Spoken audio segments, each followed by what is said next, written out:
സ്ത്രീകളിൽ കൂടുതലായിട്ട് PCOD, PCOS, life style disease ആണെങ്കിൽ പോലും സ്ത്രീകൾ കുറേ കൂടെ എന്താ പറയുക ഇതൊക്കെ ഓവർ തിങ്കിങ് കൂടുതലായതുകൊണ്ട് അവരുടെ കോർട്ടിസോളിൻ്റെ അളവ് കൂടുതലാണ്, ഇൻസുലിൻ റെസിസ്റ്റൻസ് കൂടുതലാണ്. അതുകൊണ്ട് ഇത്തരം അസുഖം ലൈഫ് സ്റ്റൈൽ ഡിസീസൊക്കെ സ്ത്രീകൾക്ക് കൂടുന്നു. ഓർഗാസം ഇല്ല, ഫ്രസ്ട്രേഷൻ വരുന്നത്.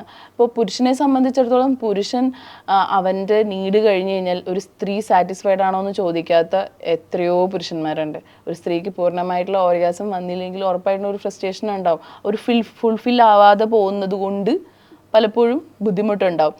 പുരുഷനെ സംബന്ധിച്ചിടത്തോളം ഒരു സൈക്കിൾ കഴിയുമ്പോഴത്തേക്കും ടയേർഡാണ്, ചിലപ്പോൾ മേ ബി ടയേർഡാവും.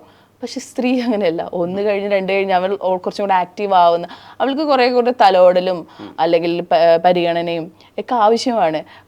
നമ്മളൊരു പ്രോപ്പർ സെക്സ് എന്ന് പറയുന്നത് എന്താണ്, ഒരു ബിഫോർ പ്ലേ അല്ലെങ്കിൽ ഒരു സെക്സ്, പിന്നെ ആഫ്റ്റർ പ്ലേ, ഇത് മൊത്തം പൂർണ്ണമാകുമ്പോഴേ ഒരു സെക്സ് ഇതാവുന്നുള്ളൂ അല്ലേ. പക്ഷെ നമ്മുടെ നാട്ടിലെ രീതികൾ അനുസരിച്ചിട്ട് കുറേയൊക്കെ മാറ്റം വന്നു എന്ന് വെച്ച് കഴിഞ്ഞാൽ നമ്മൾ രാവിലെ ബ്രേക്ക്ഫാസ്റ്റ് ഉണ്ടാക്കുന്നു, ഉച്ചയ്ക്ക് ചോറ് വയ്ക്കുന്നു, വൈകുന്നേരം ചായ കുടിക്കുന്നു, നൈറ്റിൽ ഭക്ഷണം കഴിച്ച് ലൈറ്റ് ഓഫ് ആക്കുന്നു, അത് കഴിഞ്ഞിട്ടുള്ളതാണ് നമ്മുടെ സെക്സ് എന്നുള്ള ഒരു കാഴ്ചപ്പാട് പൊതുവേ ഉണ്ട്, അങ്ങനെയുണ്ട്.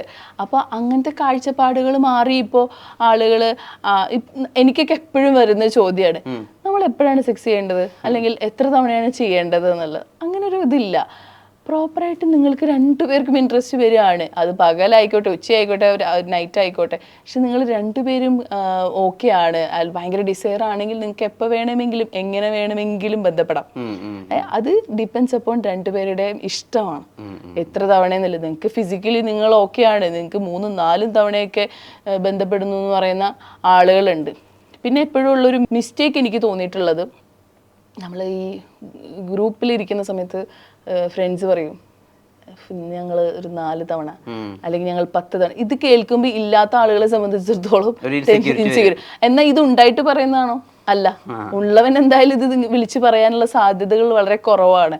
അപ്പോൾ ഇതില്ലാത്ത ആളുകളെ സംബന്ധിച്ചിടത്തോളം തിങ്കിങ് ആണ്, ഇതെനിക്കില്ലല്ലോ, ഇനി എൻ്റെ പാർട്ട്ണർ ഇങ്ങനെയല്ല. മനുഷ്യൻ എപ്പോഴും അങ്ങനെയാണ്, പോസിറ്റീവായിട്ടുള്ള കാര്യങ്ങൾ കേൾക്കില്ല, നെഗറ്റീവ്സ് വേഗം ക്യാച്ച് ചെയ്യും. അപ്പോൾ ഇങ്ങനെ ചിന്തകൾ കയറി വരും. പിന്നെ എൻ്റെ ലൈഫിൽ മാത്രം എന്താ ഇങ്ങനെ, എനിക്ക് മാത്രം എന്താ ഇങ്ങനെ, എൻ്റെ പാർട്ട്ണർ മാത്രം എന്താ, ഈ തോട്ട് കൊടുക്കാൻ ഏതെങ്കിലും ഒരാൾ മതി, അങ്ങനെ ഒരു ചിന്തകൾ മാറാൻ. അപ്പോൾ ഇതൊരു മിസ്അണ്ടർസ്റ്റാൻഡിങ് ആണ്. എപ്പോഴും നമ്മളൊരിക്കലും നമ്മളുടെ ഒരു ലൈഫും വേറൊരാളുടെ ലൈഫും നമ്മൾ കമ്പയർ ചെയ്യരുത്. കാരണം അവരുടെ ബോഡി, അവരുടെ ലൈഫ് സ്റ്റൈല്, അവരുടെ ഹെൽത്ത് ഒക്കെ വേറെയാണ്.